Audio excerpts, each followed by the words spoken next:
Om Shanti. Good morning. आज प्राणेश्वर बाप दादा के रविवार के अव्यक्त महावाक्य सुनते हैं। रिवाइज डेट है 30/11/2002। मुरली का टाइटल है रिटर्न शब्द की स्मृति से समान बनो और रिटर्न जर्नी के स्मृति स्वरूप बनो। आज बाप दादा अपने चारों ओर के दिल तख्त नसीं, भ्रुकुटी के तख्त नसीं, विश्व के राज्य के तख्त नसीं, स्वराज्य अधिकारी बच्चों को देख रहे हैं। परमात्म दिल तख्त सारे कल्प में आप सिखिलते लाडले बच्चों को ही प्राप्त होता है। भ्रुकुटी का तख्त तो सर्व आत्माओं को है ही, लेकिन परमात्म तख्त ब्राह्मण आत्माओं के सिवाय किसी को भी प्राप्त नहीं। परमात्म दिल तख्त जो है हम बच्चों को ही प्राप्त है। यह दिल तख्त ही विश्व का तत्व दिलाता है। वर्तमान समय स्वराज्य अधिकारी बने हो, हर एक ब्राह्मण आत्मा का स्वराज्य गले का हार है। स्वराज्य आपके जन्म का अधिकार है। ऐसे स्वयं को स्वराज्य अधिकारी अनुभव करते हो।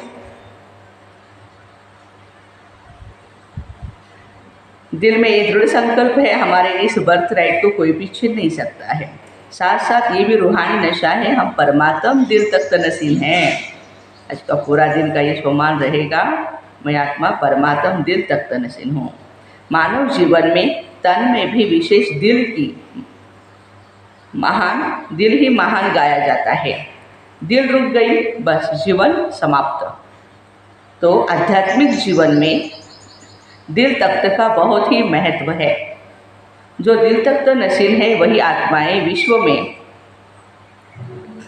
बाबा कहते हैं विशेष आत्माएं गाई जाती है।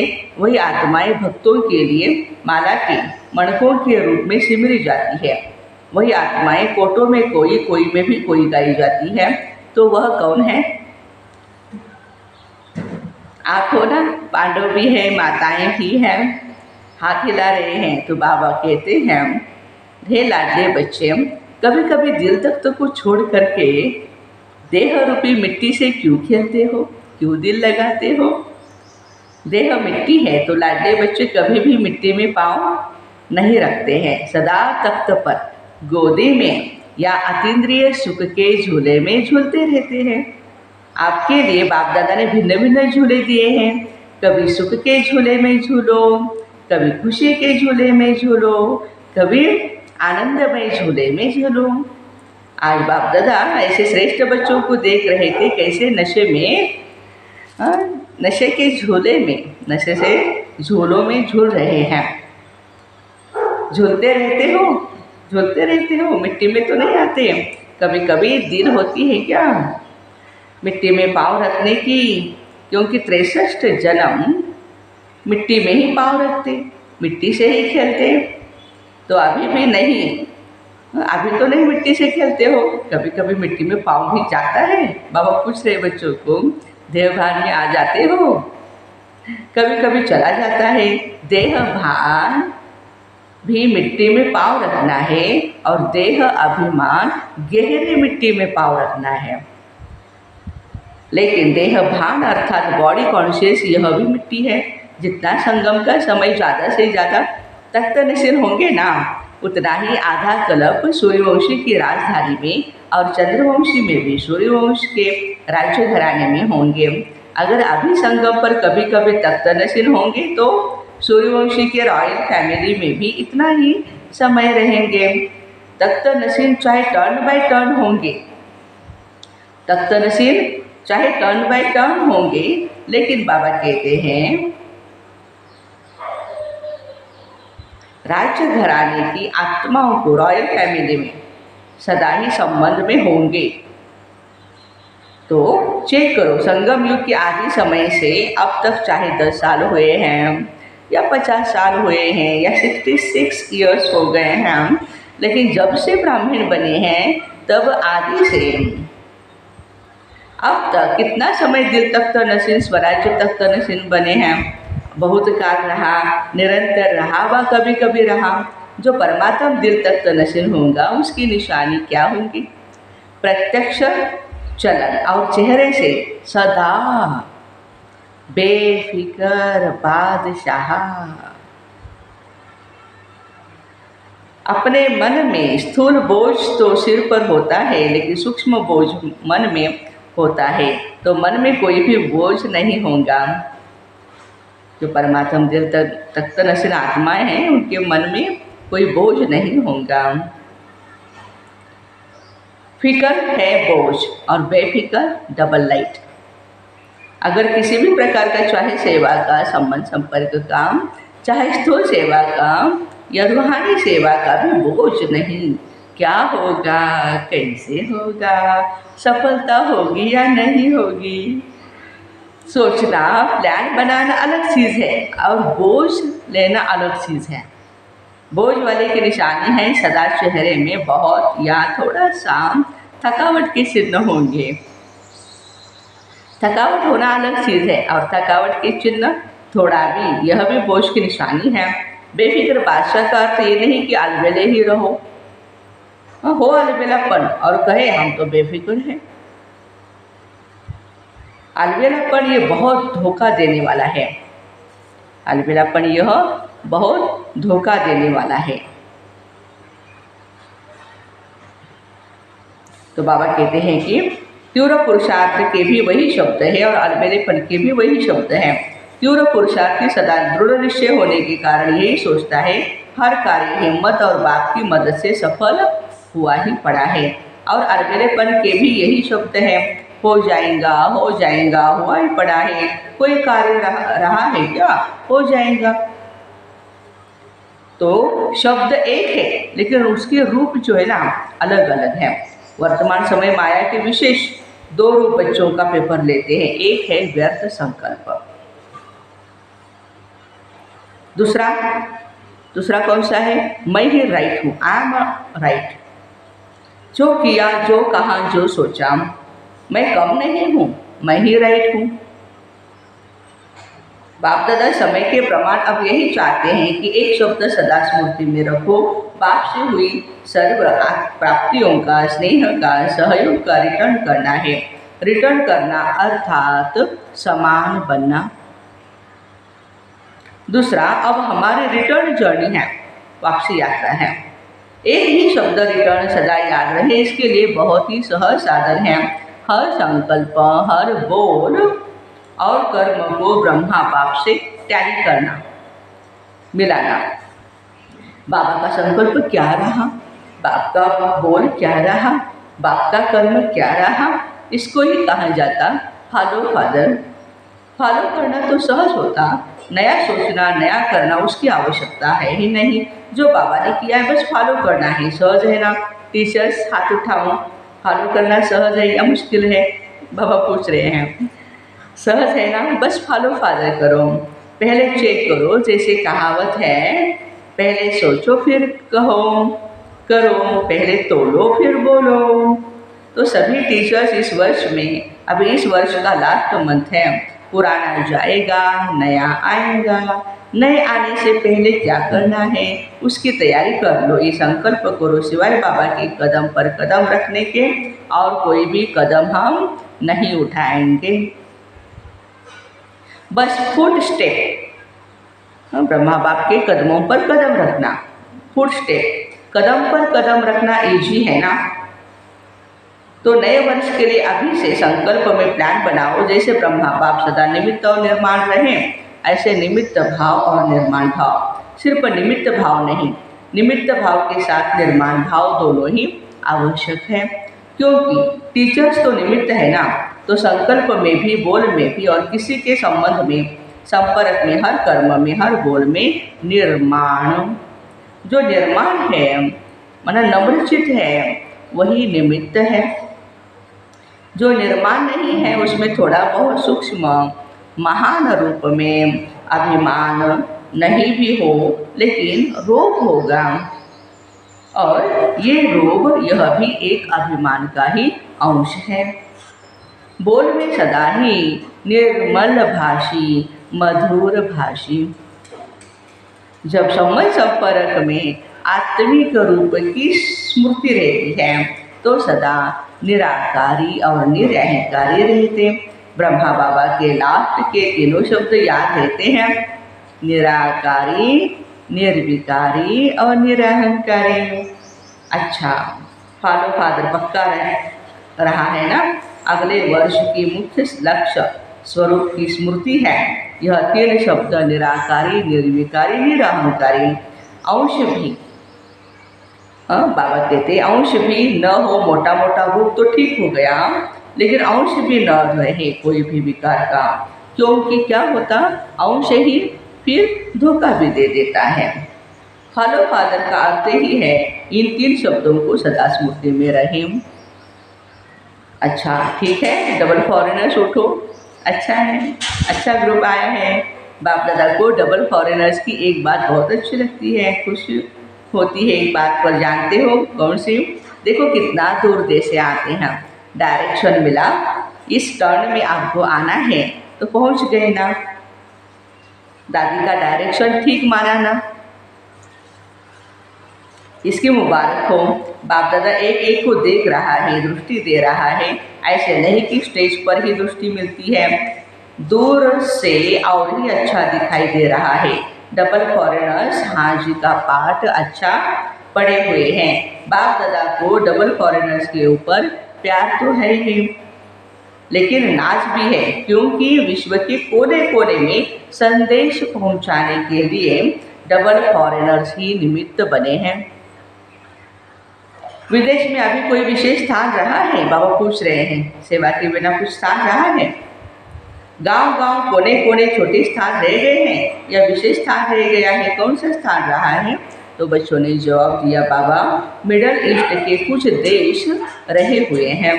फिर भी देखो यह जो ग्रुप आया है ना, कितने देशों का ग्रुप है, फिर भी बाप दादा जानते हैं विश्व के अनेक भिन्न भिन्न देशों में आप आत्माएं निमित्त बनी हो। बाप दादा हमेशा कहते हैं विश्व कल्याणकारी का टाइटल बाप का डबल विदेशियों ने ही प्रत्यक्ष किया है।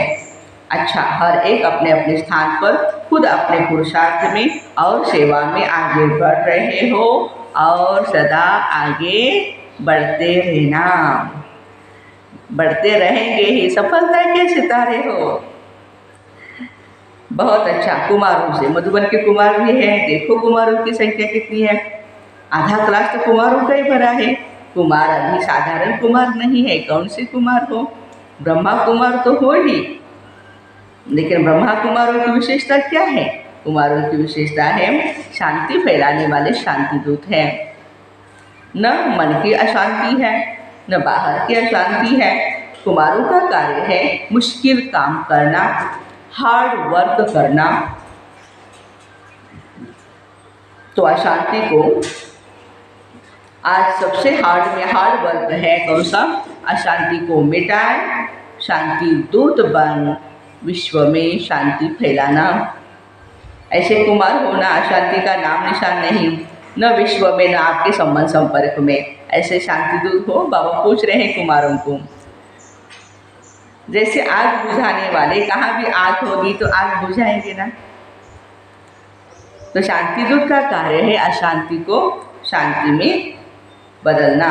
तो शांति दूत हो ना, पक्का पक्का पक्का? बाबा पूछ रहे, पक्का करा रहे सभी बच्चों को, सभी कुमारों को। अच्छा, बहुत अच्छा लग रहा है, बाप दादा इतने कुमारों को देख खुश हो रहे हैं। पहले भी बाप दादा ने प्लान किया था दिल्ली में ज़्यादा से ज़्यादा कुमार, जो गवर्नमेंट समझती है कि कुमार अर्थात यूथ, अर्थात झगड़ा करने वाले, तोड़ फोड़ करने वाले, डरती है गवर्नमेंट कुमारों से। ऐसे डरने वाली गवर्नमेंट हर ब्रह्मा कुमार का शांति दूत के टाइटल से स्वागत करे, तब कहेंगे कुमारों की कमाल। इसलिए कहते तोड़ फोड़ छोड़ दे युवा, टूटे दिलों को जोड़ दे युवा। तो बाबा कहते हैं कि सारे विश्व में छा जावे ब्रह्मा कुमार शांति दूत है। क्या ये हो सकता है? हो सकता है ना। दिल्ली में करना है ना, दादियाँ करेंगे। एक ग्रुप में इतने कुमार हैं तो सभी ग्रुप में कितने होंगे? विश्व में बाबा कहते हैं कितने होंगे? लगभग 1 लाख कुमार हैं। वाह, तो कुमार करो कमाल। गवर्नमेंट में जो कुमारों के प्रति उल्टा भरा हुआ है ना, युवकों के प्रति, वह सुलटा हो जाए। लेकिन मन में अशांति नहीं, साथियों में भी अशांति नहीं, और अपने स्थान पर भी अशांति नहीं। ये कंडीशन है, मन में भी नहीं, अपने सेवा स्थान पर भी अशांति नहीं हो, साथियों में भी ना हो, अपने शहर में भी अशांति नहीं। बस कुमारों के चेहरे में बोर्ड लगाने की जरूरत नहीं है कि ये शांति दूत है, लेकिन मस्तक में ऑटोमेटिकली लिखा हुआ अनुभव हो, यह शांति दूत है। ठीक है ना। कुमारियों से कुमारियां भी बहुत है। इन सब कुमारियों का लक्ष्य क्या है? क्या लक्ष्य है? क्या करना है? नौकरी करनी है या विश्व की सेवा करनी है? ताज सिर पर रखना है या टोकरी रखना है? बाबा पूछ रहे हैं बच्चों को, कुमारियों को क्या रखना है? देखो, सब कुमारियों को रहम दिल बनना है। विश्व की आत्माओं का कल्याण हो जाए। कुमारियों के लिए गायन है, 21 कुल का उद्धार करने वाली। तो आधा तरफ 21 कुल हो जाएंगे। तो ऐसी कुमारियाँ होना जो 21 कुल का कल्याण करेंगी, वो हाथ उठाओ। एक परिवार का नहीं, 21 परिवारों का करेंगी। देखो, आपका नाम नोट होगा, हिसाब किताब, या कोई तुम्हारा हिसाब किताब है, या तुम रहम दिल हो। रहम दिल हो तो फिर सेंटर पर रहेगी, और हिसाब किताब होगा तो फिर बाबा के नौकरी की टोकरी भी उठाएंगी और फिर शादी भी करेंगी। तो कुमारियों के लिए बाबा कहते हैं, विश्व की आत्माओं का कल्याण हो जाए। कुमारियों के लिए गायन है, 21 कुल का उद्धार करने वाली। तो आधा तरफ 21 कुल हो जाएंगे ना। तो ऐसी कुमारियाँ हो ना। बाबा पूछ दे कुमारियों को, जो 21 कुल का कल्याण करेगी वो हाथ उठाओ, या एक परिवार का करेगी? देखो, आपका नाम नोट हो रहा है ना। अच्छा, फिर बाबा देख रहे हैं कि अभी समय सूचना दे रहा है, समय के पहले तैयार हो जाओ। समय को देखते रहेंगे ना, करेंगे करेंगे बाद में करेंगे तो समय बीत जाएगा। इसलिए लक्ष्य रखो, हम सभी विश्व कल्याणकारी रहम दिल बाप के बच्चे रहम दिल है। ठीक है ना। रहम दिल हो ना, रहम दिल और बनो, थोड़ा और तीव्र गति से पुरुषार्थ करो। कुमारियों को तो बाप का बहुत सहज तख्त मिलता है, सेंटर पर रह सकती है। अच्छा, देखेंगे नए वर्ष में क्या कमाल करके दिखाती हो। मीडिया के 108 रत्न आए हैं। अच्छा है, मीडिया वाले भी कमाल करके दिखाएंगे, जो सबके बुद्धि में आए। बाप से वर्षा लेना ही है, कोई वंचित न रह जाए। मीडिया का भी काम है आवाज़ फैलाना। तो ये आवाज़ फैलाओ, बाप से वर्षा ले लो, कोई वंचित नहीं रह जाए। अभी विदेशी में भी मीडिया का प्रोग्राम चलता रहता है ना। अच्छा है, भिन्न भिन्न रूप से जो प्रोग्राम रखते हैं तो अच्छे इंटरेस्टेड होते हैं, अच्छा कर रहे हैं और करते रहेंगे, और सफलता तो है ही। सभी वर्ग वाले जो भी सेवा कर रहे हैं, बाप दादा के पास समाचार आता रहता है। हर वर्ग की अपनी अपनी सेवा की साधन और सेवा की रूपरेखा है। लेकिन यह देखा कि वर्ग अलग अलग होने से हर वर्ग एक दो से रेस भी अच्छी कर रहे हैं, स्पर्धा कर रहे हैं। अच्छा है, रेस नहीं करना, ईर्ष्या नहीं करनी है हम, लेकिन रेस जरूर करनी है। रेस भले करो। हर वर्ग के रिजल्ट वर्ग की सेवा के बाद आईपी वीआईपी संबंध संपर्क में काफ़ी आते हैं। अभी माइक नहीं लाए हैं, लेकिन संबंध संपर्क में आए हैं। अच्छा, बाप दादा वाली एक्सरसाइज याद है ना, अभी अभी निराकारी, अभी अभी फरिश्ता। ये है चलते फिरते बाप और दादा के प्यार का रिटर्न। तो अभी अभी ये रूहानी एक्सरसाइज करो। सेकंड में निराकारी, सेकंड में फरिश्ता। बाप दादा ने ड्रिल कराई। अच्छा, चलते फिरते सारे दिन में ये एक्सरसाइज बाप की सहज याद दिलाएंगे। चारों ओर के बच्चों की याद अभी तरफ से सभी तरफ से बाप दादा को पहुंची है। हर एक बच्चा समझता है हमारी याद देना, हमारी याद देना। कोई पत्र द्वारा भेजते हैं, कोई कार्ड द्वारा भेजते हैं, कोई मुख द्वारा, लेकिन बाप दादा चारों ओर के बच्चों को एक एक को नैनों में समाते हुए याद का रिस्पॉन्ड पदम गुणा दे रहे हैं। बाप दादा देख रहे हैं इस समय कितना भी बचा है, लेकिन मेजॉरिटी सबके मन में मधुबन और मधुबन का बाप दादा है। अच्छा, चारों ओर के तीनों तख्त नशीन स्वराज्य अधिकारी बच्चों को, सदा बाप दादा को रिटर्न बाप समान बनने वाले बच्चों को, सदा रिटर्न जर्नी के स्मृति स्वरूप बच्चों को, सदा संकल्प वाणी और कर्म में फॉलो फादर करने वाले हर एक बच्चे को बाप दादा का बहुत बहुत याद प्यार और नमस्ते। हम रूहानी बच्चों की रूहानी माता पिता बाप दादा को याद प्यार गुड मॉर्निंग और नमस्ते। वाह बाबा वाह, शुक्रिया बाबा शुक्रिया। आज का वरदान है सर्व आत्माओं में अपनी शुभ भावना का बीज डालने वाले मास्टर दाता भव। फल का इंतजार न कर आप अपनी शुभ भावना का बीज हर आत्मा में डालते चलो। समय पर सर्व आत्माओं को जगना ही है। समय पर कोई अपोजिशन भी करता है तो आपको रहम की भावना नहीं छोड़नी है। ये ऑपोजिशन, ये इंसल्ट, ये गालियाँ खाद का काम करेगी और अच्छा फल निकलेगा। जितना गाली देंगे उतना ही वो गुण गाएंगे। इसलिए हर आत्मा को बाबा कहते हैं कि अपनी वृत्ति द्वारा, वाइब्रेशन द्वारा, वाणी द्वारा मास्टर दाता बन देते चलो। आज का स्लोगन है सदा प्रेम सुख शांति और आनंद के सागर में समाये हुए बच्चे ही सच्चे तपस्वी हैं। आज मास का तीसरा रविवार है, 3rd इंटरनेशनल योग दिवस है। तो सभी ब्रह्मावस्था 6:30 से 7:30 बजे विशेष वरदाता भाग्य विधाता बाप दादा के साथ कंबाइंड स्वरूप में स्थित रहो। अव्यक्त वतन से सर्व आत्माओं को सुख शांति का वरदान देने की सेवा करें। तो ऐसे बाबा कहते हैं कि सर्व आत्माओं में अपनी शुभ भावना का बीज डालने वाले मास्टर दाता भाई बहनों को ओम शांति। Have a nice day, happy Sunday.